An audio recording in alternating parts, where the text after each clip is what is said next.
The best morning YouTube channel पर आप सभी मित्रों को मेरा प्यार भरा नमस्कार। जैसा कि आप लोगों ने थंबनेल में देखा है, कक्षा 10वीं का गणित परीक्षा में आने वाला ऑब्जेक्टिव क्वेश्चन। इस वीडियो में मैं आप लोगों को 10 ऑब्जेक्टिव क्वेश्चन बताऊंगा जो कि 2023 के बोर्ड एग्ज़ाम में आने वाला है। तो आइए सबसे पहले देखते हैं पहला क्वेश्चन। पहला क्वेश्चन है, निम्न में से कौन परिमेय संख्या है?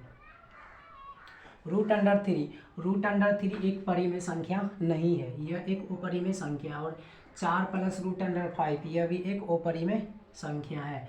और ऑप्शन सी में √6 ये भी एक अपरिमेय संख्या है। और ऑप्शन डी यानी कि इसका आंसर होगा डी। इसका एक्सप्लेन करते हैं।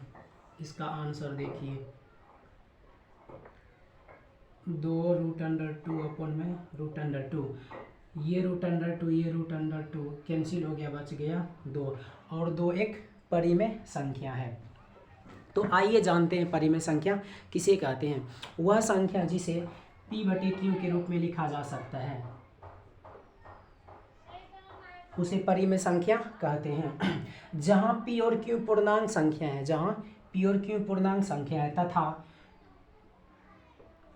तथा Q का मान जो है 0 के बराबर नहीं होना चाहिए। यानी कि Q जो है इसका मान 0 के बराबर नहीं होना चाहिए। और आगे देखते हैं, जैसे कि √3 यह एक अपरिमेय संख्या है। और अब जानते हैं अपरिमेय संख्या किसे कहते हैं। वह संख्या जिसे P/Q के रूप में नहीं लिखा जा सकता उसे अपरिमेय संख्या कहते हैं। यानी कि इस रूप में नहीं होगा, P/Q के रूप में नहीं होगा अपरिमेय संख्या, उसे ही क्या बोलेंगे? अपरिमेय संख्या। तो पहला क्वेश्चन चलिए खत्म हो गया और इसका आंसर हो गया डी। अब देखते हैं दूसरा क्वेश्चन। घात 1 वाले बहुपद कहलाता है। यानी कि इसका आंसर देखिए, यानी कि ऑप्शन ए में द्विघात बहुपद, ऑप्शन बी में त्रिघात बहुपद, ऑप्शन सी में रैखिक बहुपद, ऑप्शन डी में इनमें से कोई नहीं। तो इसका आंसर हो जाएगा सी, रैखिक बहुपद। अब इसका एक्सप्लेन देखते हैं। यानी कि रैखिक बहुपद उसे कहते हैं जिसका घात 1 होता है। और रैखिक बहुपद का व्यापक रूप, इसका व्यापक रूप होता है ax + b। अब इसमें देखिए द्विघात बहुपद है। तो अब जानते हैं द्विघात बहुपद किसे कहते हैं। वह बहुपद जिसका घात 2 होता है उसे द्विघात बहुपद कहते हैं। द्विघात बहुपद का व्यापक रूप होता है द्विघात बहुपद का व्यापक रूप। इसका व्यापक रूप होता है ax² + bx + c। द्विघात बहुपद का मात्र 2 शून्यक होता है, जिसका नाम है अल्फा और दूसरा का नाम है बीटा। अब देखिए इसमें आया है एक और टर्म, त्रिघात बहुपद। तो जानते हैं त्रिघात बहुपद किसे कहते हैं। वह बहुपद जिसका घात 3 होता है उसे त्रिघात बहुपद कहते हैं। और त्रिघात बहुपद का मात्र 3 शून्यक होता है, अल्फा, बीटा और गामा। और त्रिघात बहुपद का व्यापक रूप, त्रिघात बहुपद का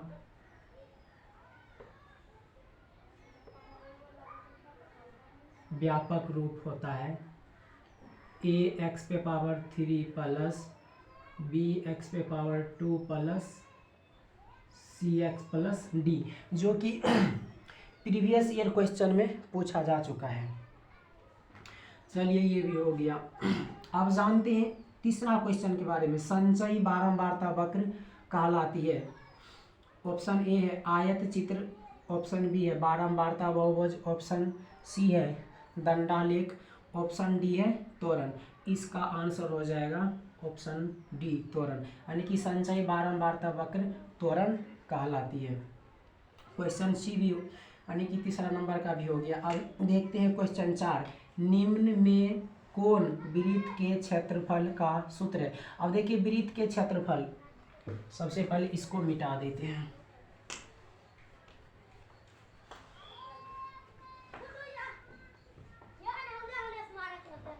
अब देखिए वृत्त के क्षेत्रफल,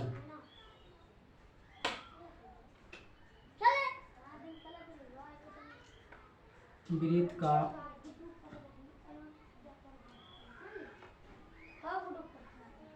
का क्षेत्रफल बराबर सूत्र होता है पाई आर स्क्वायर। और देखिए वृत्त की परिधि, वृत्त की परिधि बराबर सूत्र होता है 2 पाई आर। और एक और होता है यानी कि वृत्त का क्षेत्रफल बराबर सूत्र, जब वृत्त का व्यास दिया हो तब ये सूत्र लगेगा 1/4 पाई डी स्क्वायर। यानी कि जब वृत्त का व्यास दिया हो यानी कि तब हो जाएगा वृत्त का क्षेत्रफल 1/4 पाई डी स्क्वायर। तो यहाँ पर पूछा है वृत्त के क्षेत्रफल का सूत्र है। अब देखिए ऑप्शन ए में है 2 पाई आर, ये तो है वृत्त की परिधि, वृत्त की परिधि बराबर सूत्र हो गया 2 पाई आर, ये तो नहीं होगा। और ऑप्शन बी में 3 पाई आर, ये भी नहीं होगा। और ऑप्शन सी में 4 पाई आर स्क्वायर। अब देखिए ई किसका सूत्र होता है इसके बारे में जानते हैं। गोला का संपूर्ण पृष्ठ क्षेत्रफल बराबर सूत्र होता है 4 पाई आर स्क्वायर। ये हो गया यानी कि गोले के संपूर्ण पृष्ठ का क्षेत्रफल 4 पाई आर स्क्वायर, ये भी नहीं होगा। तो ऑप्शन डी में यानी कि देखिए वृत्त का क्षेत्रफल होता है पाई आर स्क्वायर, हो जाएगा ऑप्शन डी, यानी कि इसका आंसर हो जाएगा डी। अब पांचवा क्वेश्चन देखते हैं। 10a बराबर होगा यानी कि इसका फॉर्मूला क्या होता है। और देखिए 10 90 डिग्री माइनस थीटा बराबर सूत्र होता है कोट थीटा। और देखिए कोट 90 डिग्री माइनस थीटा बराबर सूत्र होता है 10 थीटा। अब देखिए यहाँ पूछा है 10a यानी कि थीटा जो है कोण का काम कर रहा है, यहाँ पर हो गया 10a, तो यानी कि ऐसा सूत्र हो जाएगा कोट 90 डिग्री। देखिए कोट 90 डिग्री, यहाँ जैसे कि यहाँ थीटा है, यहाँ हो गया a, तो यहाँ आ जाएगा a, ऑप्शन यानी कि इसका हो जाएगा सी, आंसर हो जाएगा इसका सी, यानी कि 5 नंबर का भी हो गया। अब देखिए 10 थीटा बराबर सूत्र होता है 10 थीटा बराबर सूत्र होगा साइन थीटा बटे कोस थीटा। और एक होता है देखिए कोट थीटा बराबर सूत्र कोस थीटा बटे साइन थीटा। अब देखिए 5 नंबर का भी क्वेश्चन हो गया। अब देखते हैं 6 नंबर का।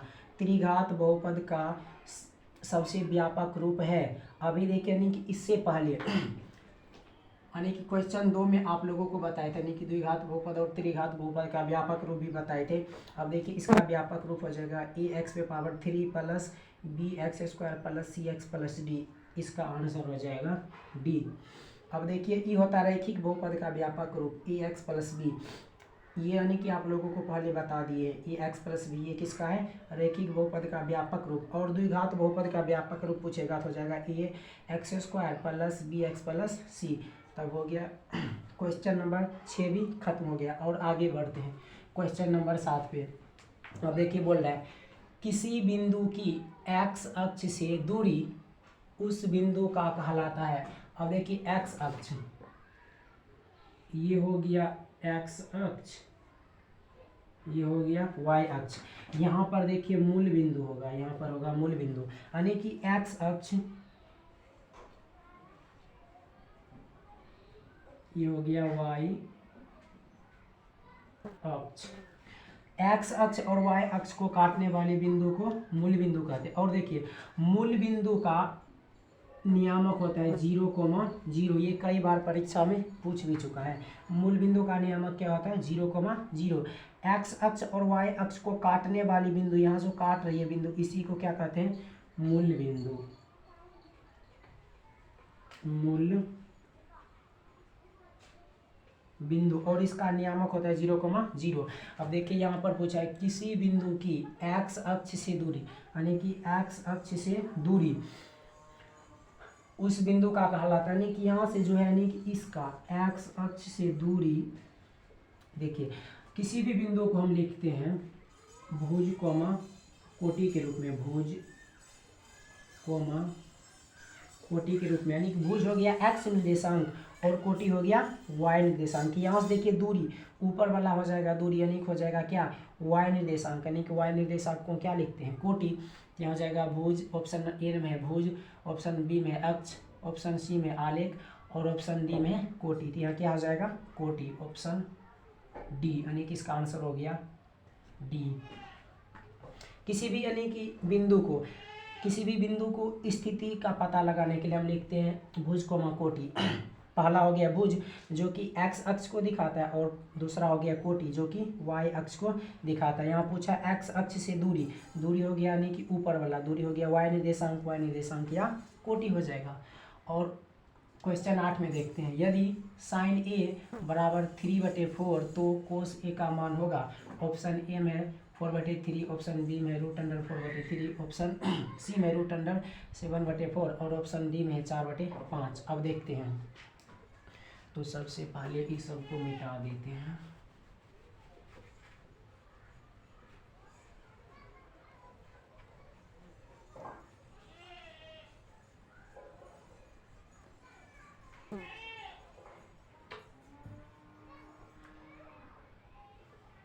अब देखिए साइन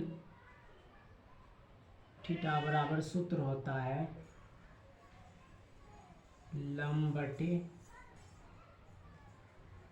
कर्ण। अब देखिए यहाँ पर साइन ए बराबर दिया है 3/4, यानी कि लंब हो गया 3 और कर्ण हो गया 4।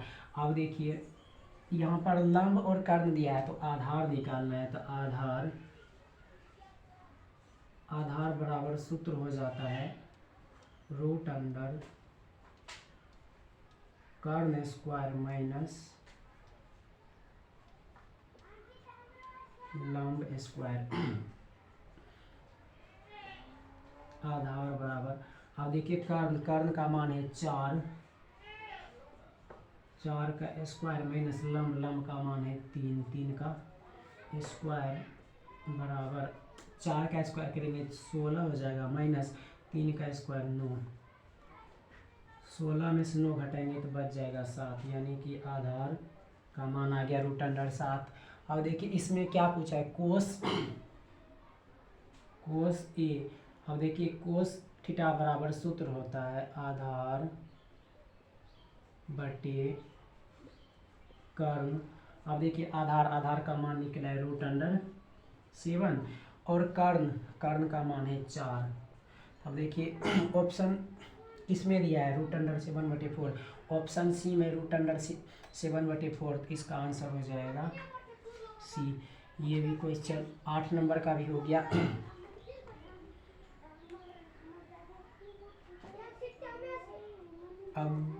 अब देखिए क्वेश्चन 9 में अनेक बोल रहा है यूक्लिड विभाजन एल्गोरिथम 2 धनात्मक पूर्णांक के निम्न में किसे परिकलित करने का तकनीक है। अब देखिए पहला चैप्टर यानी कि कक्षा 10वीं के पहला चैप्टर में जैसे वास्तविक संख्या यानी कि सबसे पहले आता है यूक्लिड विभाजन एल्गोरिथम का प्रयोग करके क्या निकालते हैं, तो यानी कि उसमें क्या निकालते हैं, मोसो निकालते हैं। तो इसका आंसर हो जाएगा ऑप्शन नंबर बी, आंसर हो जाएगा ऑप्शन नंबर बी।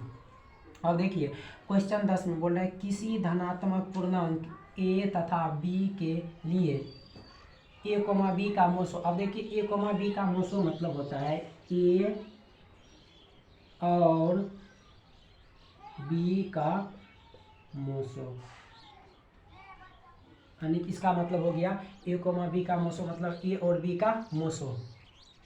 फिर बोल रहा है गुना a, b का लोसो, यानी कि इसका हो जाएगा a, b का, यहाँ चलेगा जैसे यहाँ लोस होती है यहाँ चलेगा लोसो a और b का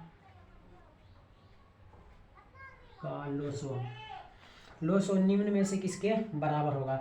अब मान लीजिए कोई संख्या है, कोई संख्या ले लीजिए, ये कैसा संख्या धनात्मक बोल रहा है किसी धनात्मक पूर्णांक a तथा b, अनेक मान लीजिए a बराबर मान लीजिए 2 है और b बराबर मान लीजिए 3 है।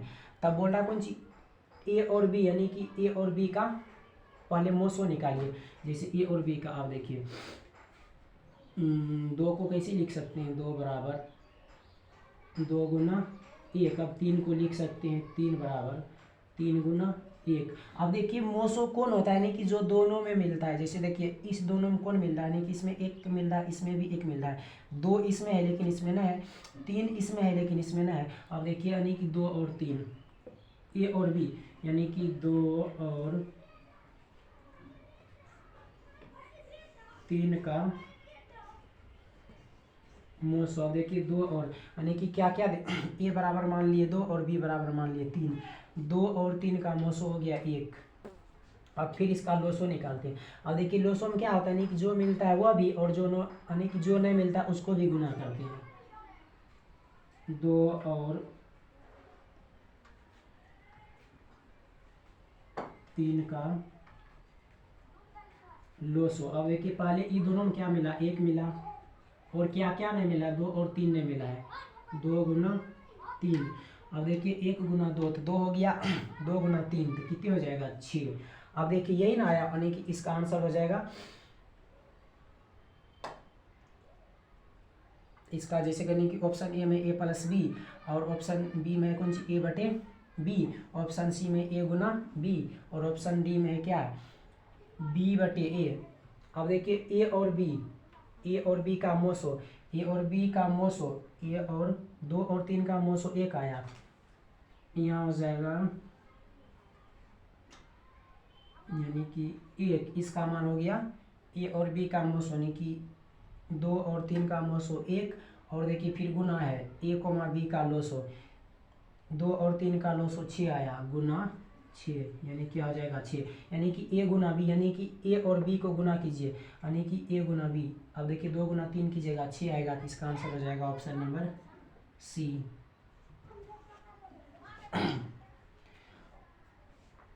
अगर आप लोगों को ये वीडियो अच्छा लगा तो आप the best morning YouTube channel को लाइक कीजिए, सब्सक्राइब कीजिए और अपने मित्रों के साथ शेयर कीजिए। अपना बहुमूल्य समय देने के लिए आपका बहुत बहुत शुक्रिया।